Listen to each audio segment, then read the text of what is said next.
Everyone, this is मन्नत official YouTube channel. CCS rules की आज आपकी क्लास होने वाली है, commutation of pension rules 1980। Part 1 आपको करा चुके हैं, पार्ट 2 की क्लास है आज आपकी स्टार्ट करेंगे। इससे पहले एक इंपॉर्टेंट मैसेज उन बच्चों के लिए जिन्होंने फर्स्ट टाइम मन्नत ऑफिशियल यूट्यूब चैनल को देखा है। मन्नत ऑफिशियल यूट्यूब चैनल को आप सब्सक्राइब करें, इसी तरह की क्लासेज आपको हमारे चैनल पर मिलती रहेंगी। साथ के साथ इंस्टेंट इन्फॉर्मेशन हमारे टेलीग्राम चैनल मन्नत ऑफिशियल यूट्यूब पर आपको देखने को मिलती रहेगी। तो कम्यूटेशन ऑफ पेंशन का पार्ट 1 हम आपको पढ़ा चुके हैं। अगर क्लास आपने अभी तक नहीं देखी है तो आप चेकआउट कर सकते हैं। पार्ट 2 के लिए क्या करना है, पार्ट 2 के अंदर जितना इंपॉर्टेंट आपके लिए रहेगा कम्यूटेशन ऑफ पेंशन के अंदर, वो आज फिनिश करने वाले हैं। तो बिना किसी डिले के आपकी क्लास स्टार्ट करेंगे। इससे पहले एक न्यूमेरिकल के साथ में स्टार्टिंग करने वाले हैं और आपको बताने वाले हैं इसके बारे में। ठीक है, आपको पता है अमाउंट कितना होता है कम्यूटेशन में? अमाउंट, ये कम्यूटेशन का अमाउंट है। ठीक है, कम्यूटेशन, तो इसके अंदर अमाउंट होता है नॉट एक्सीडिंग 40%, नॉट एक्सीडिंग 40%। ये क्लियरिटी आपको है कि 40% जो मंथली पेंशन है आपका, उसका कम्यूटेशन होता है। तो एक सिंपल सा एग्जांपल आता है।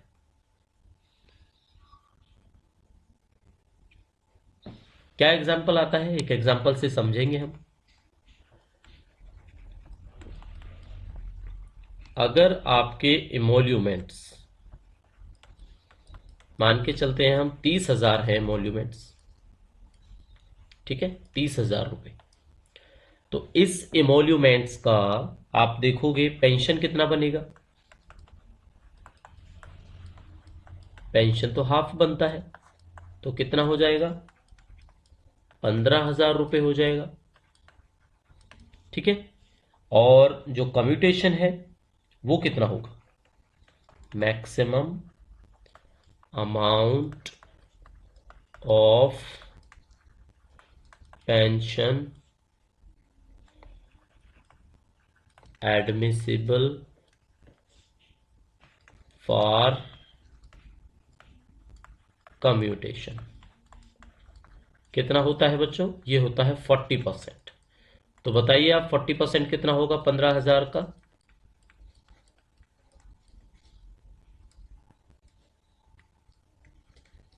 6,000 रुपीज।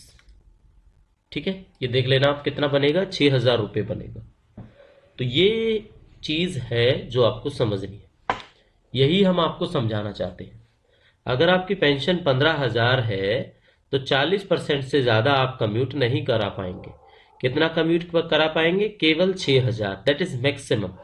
इससे कम आप चाहो तो अपना 5,000 कम्यूट करा सकते हो, क्योंकि परसेंटेज डिसाइड करनी पड़ेगी आपको। फॉर्म जब भरोगे, ऑप्शन जब दोगे, तो परसेंटेज आपको बतानी पड़ेगी। अब कम्यूटेशन विद मेडिकल सर्टिफिकेट भी होता है और विदाउट मेडिकल सर्टिफिकेट भी होता है, यानी कि आफ्टर मेडिकल सर्टिफिकेट। ठीक है, तो जब भी हम कम्यूटेशन विदाउट मेडिकल पढ़ेंगे, कम्यूटेशन विदाउट मेडिकल एग्जामिनेशन, तो इसको समझेंगे हम। इसमें क्या होता है कम्यूटेशन विदाउट मेडिकल एग्जामिनेशन में, इसमें सीधा सा है कि बिना किसी मेडिकल एग्जामिनेशन के आप कम्यूटेशन करा सकते हैं। तो रूल क्या होगा, जो डेट ऑफ रिटायरमेंट है,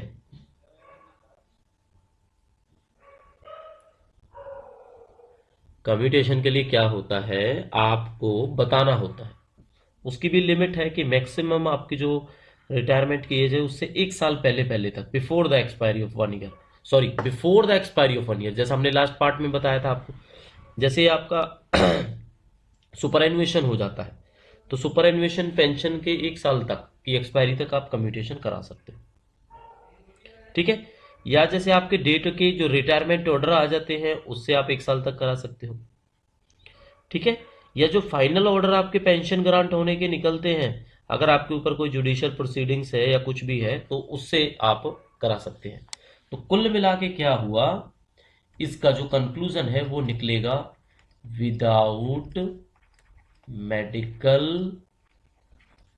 एग्जामिनेशन, विदाउट मेडिकल एग्जामिनेशन, ठीक है, विदाउट मेडिकल एग्जामिनेशन। क्या कंडीशंस हैं इसमें? कंडीशंस हैं अप्लाई फॉर कम्यूटेशन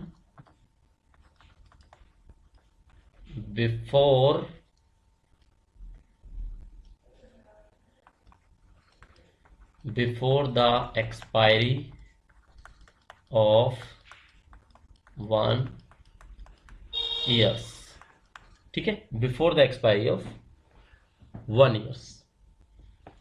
क्लियर हो गया? अब ये किसकी एक्सपायरी है 1 ईयर, ये भी हमने समझना पड़ेगा। इसको हम बोलेंगे डेट ऑफ रिटायरमेंट, या तो इससे 1 साल होना चाहिए, या इश्यू ऑफ रिटायरमेंट ऑर्डर्स, ठीक है, और यह रहेगा इश्यू ऑफ फाइनल ऑर्डर्स। ये प्रोसीडिंग्स वाले केस में है, ठीक है, इसको याद करना, प्रोसीडिंग्स। समझ में आ गया इसका मतलब क्या है? जब प्रोसीडिंग्स का जैसे जो भी डिपार्टमेंटल इंक्वायरी है, जैसे हमने बताया, उसके बाद आप करा सकते हैं, ठीक है। अब एक विद मेडिकल होता है, ये तो हुआ आपके समझने वाली बात, विदाउट मेडिकल। एक कम्यूटेशन होता है विद मेडिकल। तो विद मेडिकल का मतलब क्या है? आफ्टर मेडिकल, यही हुआ ना, कम्यूटेशन आफ्टर मेडिकल एग्जामिनेशन। इसमें क्या प्रोविजन होता है? इसमें होता है जो भी पेंशनर है वो अपनी पेंशन का कम्यूटेशन करा सकता है, बट मेडिकली एग्जामाइन होने के बाद, और अपने आप को मेडिकल अथॉरिटी के द्वारा फिट डिक्लेयर करने पे, ठीक है। क्लियर हो गया? ये कब पॉसिबिलिटी होती है? इसकी कुछ कंडीशंस हैं, वो कंडीशंस पढ़ लो। इनवैलिडेशन, इनवैलिडेशन, अगर रिटायर हो जाता है कोई इनवैलिडेशन पे, या कंपलसरी रिटायरमेंट उनकी हो जाती है, कंपलसरी रिटायरमेंट, तो भी उनको क्या करना पड़ेगा? मेडिकल एग्जामिनेशन कराना पड़ेगा।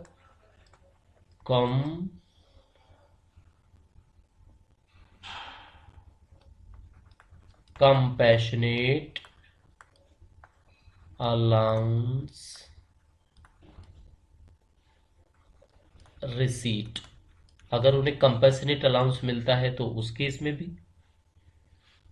ठीक है। After application for commutation from date of retirement, after commutation, after, ये क्या लिखा है? आफ्टर एप्लीकेशन, अच्छा, after application for commutation after 1 year, after 1 year. ये तो पता था ना आपको, 1 साल तक आप अप्लाई कर सकते हो कम्यूटेशन के लिए, तो बिना मेडिकल एग्जामिनेशन के आपका कम्यूटेशन हो जाएगा। लेकिन अगर 1 साल हो चुका है, क्रॉस कर गए आप 1 साल, तो मेडिकल कराना पड़ेगा।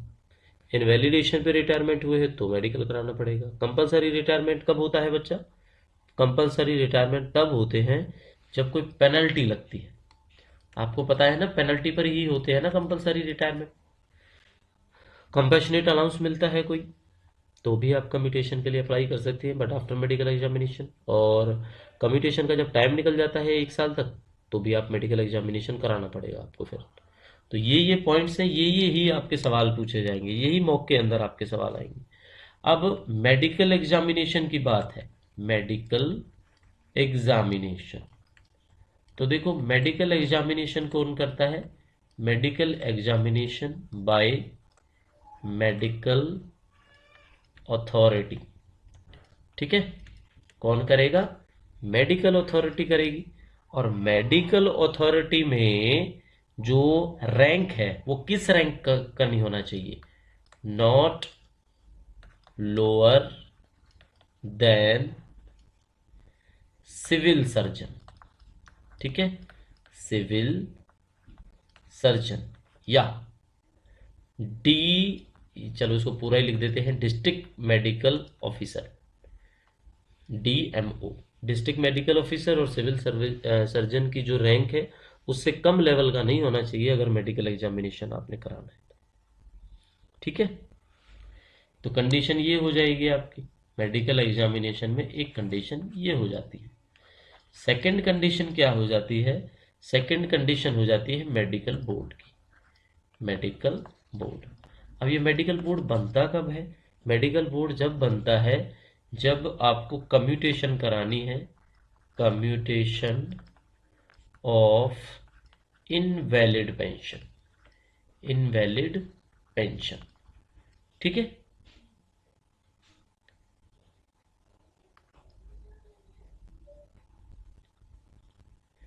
ठीक है, या कब होता है? या जब सेकंड मेडिकल एग्जामिनेशन होता है, सेकंड मेडिकल एग्जामिनेशन, तो भी आपको क्या है? मेडिकल बोर्ड की रिक्वायरमेंट होती है। तो मेडिकल बोर्ड वाले सिचुएशन के जो पॉइंट्स हैं वो ये हैं। ठीक है, और मेडिकल अथॉरिटी का ये जो पॉइंट है सिविल सर्जन और डिस्ट्रिक्ट मजिस्ट्रेट, वो ए वाला पॉइंट हमारा रहेगा। ठीक है, चलो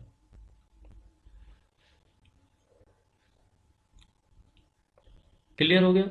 अब किसी एम्प्लॉय को लगता है कि मुझे मेडिकल अथॉरिटी से मेडिकली एग्जामाइन नहीं कराना, तो वो क्या कर सकता है? अपने एप्लीकेशन को विड्रॉ कर सकता है। और जो उसने विड्रॉ कर लिया तो क्या है? कम्यूटेशन नहीं होगी।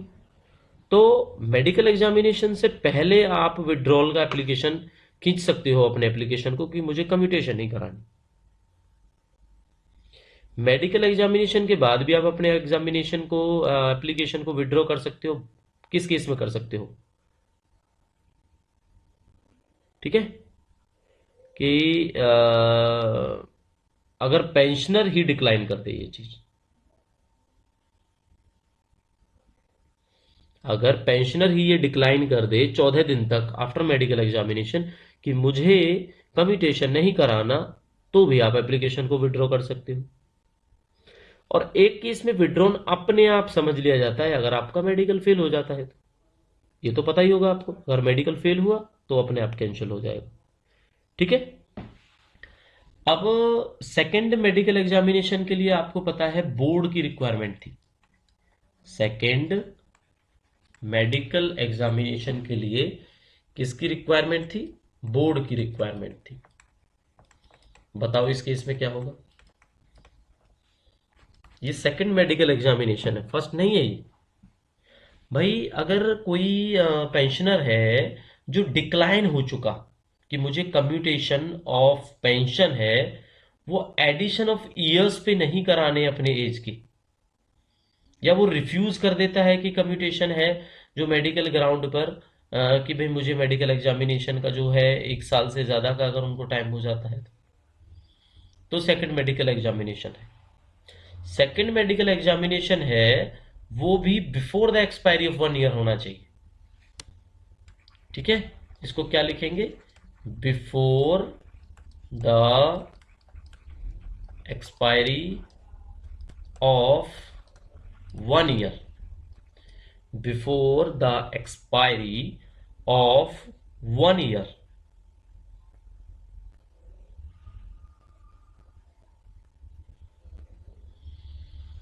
ठीक है, किसके expiry of 1 year? Medical examination के।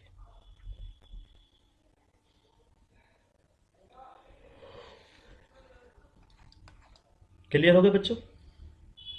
अपील भी कर सकता है,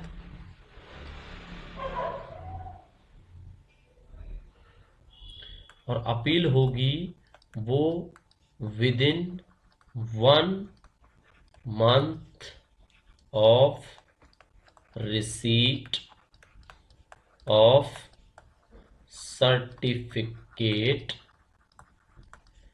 बाय पेंशनर। ठीक है बच्चों, तो जो सेकंड है मेडिकल एग्जामिनेशन, उसके लिए ये कंडीशंस होना जरूरी।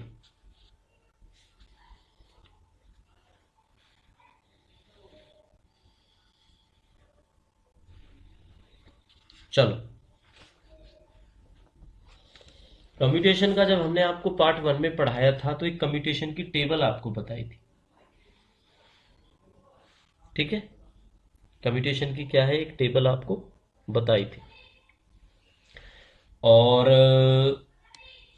कम्यूटेशन का अमाउंट कितना होता है, वैसे तो आपको बता दिया कम्यूटेशन 40% होता है, बट कम्यूटेशन का अमाउंट क्या एक चीज और है, सिंपल है, आपको पता हो जाएगा, इसका कोई बड़ी बात नहीं है। इसमें क्या होगा, इसमें जो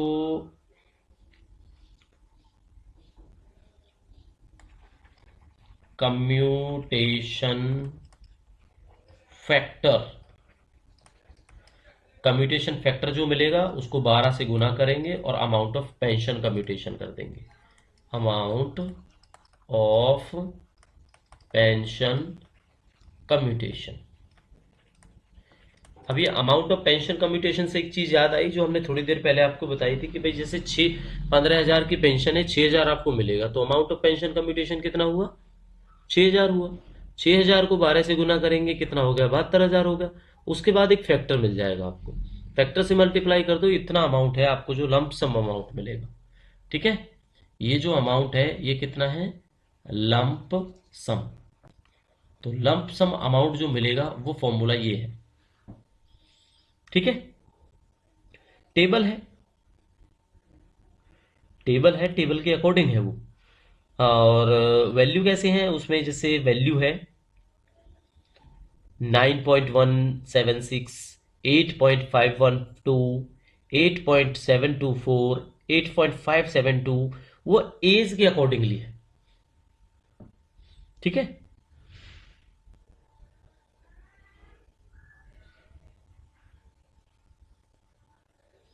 क्लियर हो गया आपको।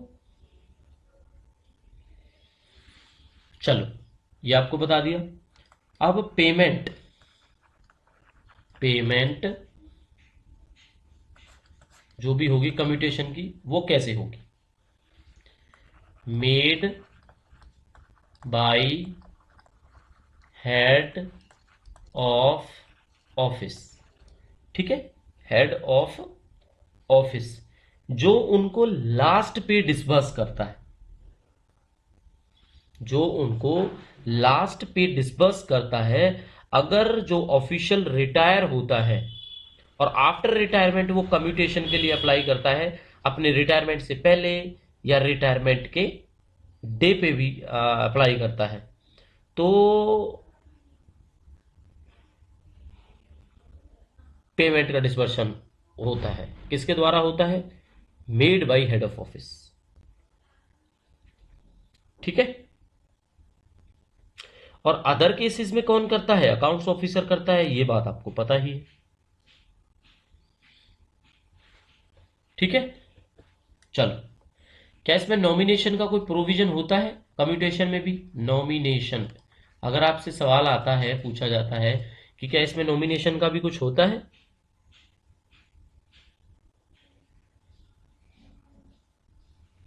बिल्कुल यस।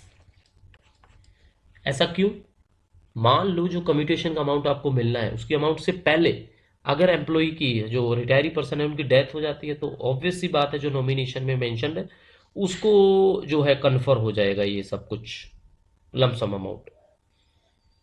ठीक है, अब इसका रिस्टोरेशन कैसे होता है, रिस्टोरेशन,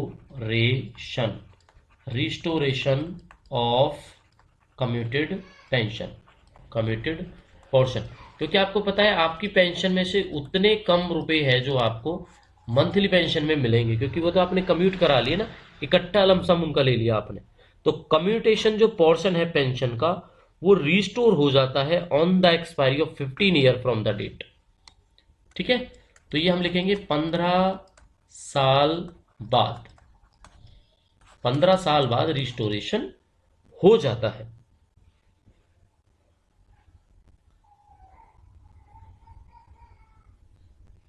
ठीक है, 15 साल के बाद।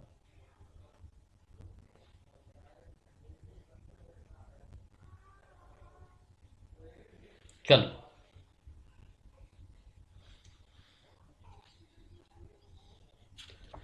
बस इतना याद रखना है आपने, कितने सालों का सवाल आपसे यही पूछा जाएगा कि भाई 15 साल का।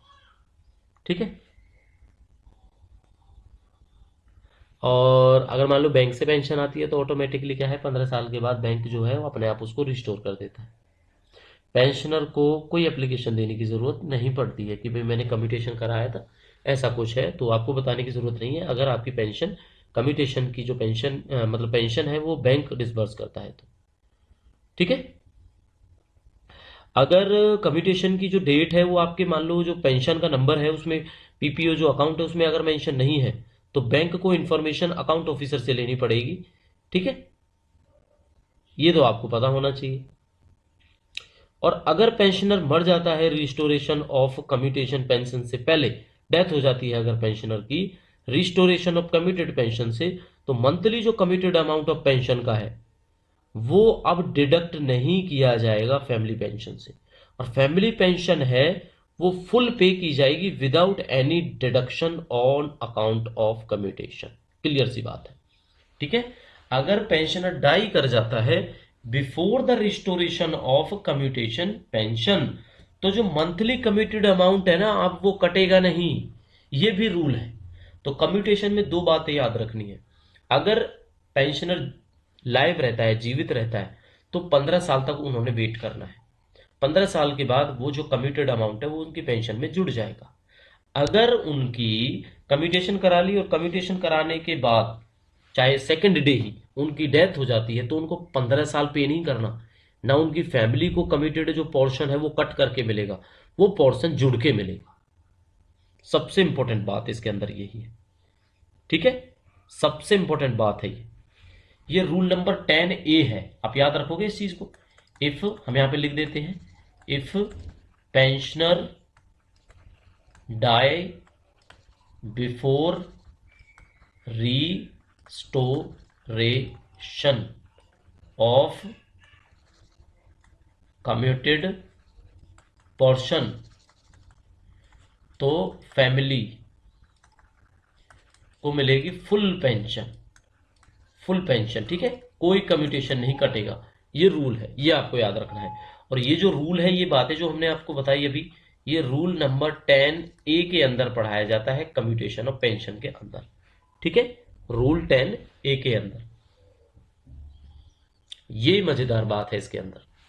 ठीक है, तो कम्यूटेशन ऑफ पेंशन के अंदर से जितने भी सवाल हैं कल आपको मॉक के अंदर मिल जाएंगे। तो जितने बच्चे हमें मॉक टेस्ट से जुड़े हुए हैं वो कल मॉक एक्सेस कर पाएंगे कम्यूटेशन ऑफ पेंशन का।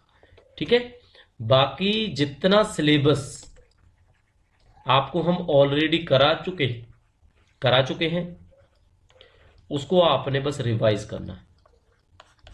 ठीक है, रिवाइज करो, रिवाइज करो और रिवाइज करो। जब आप इनसे सेटिस्फाइड हो जाओ तो आपने मॉक ट्राई करना है।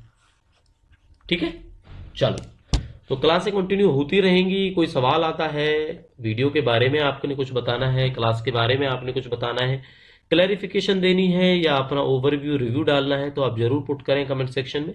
और मिलेंगे नई सेशन में नई वीडियो के साथ, तब तक के लिए thank you and see you soon दोस्तों।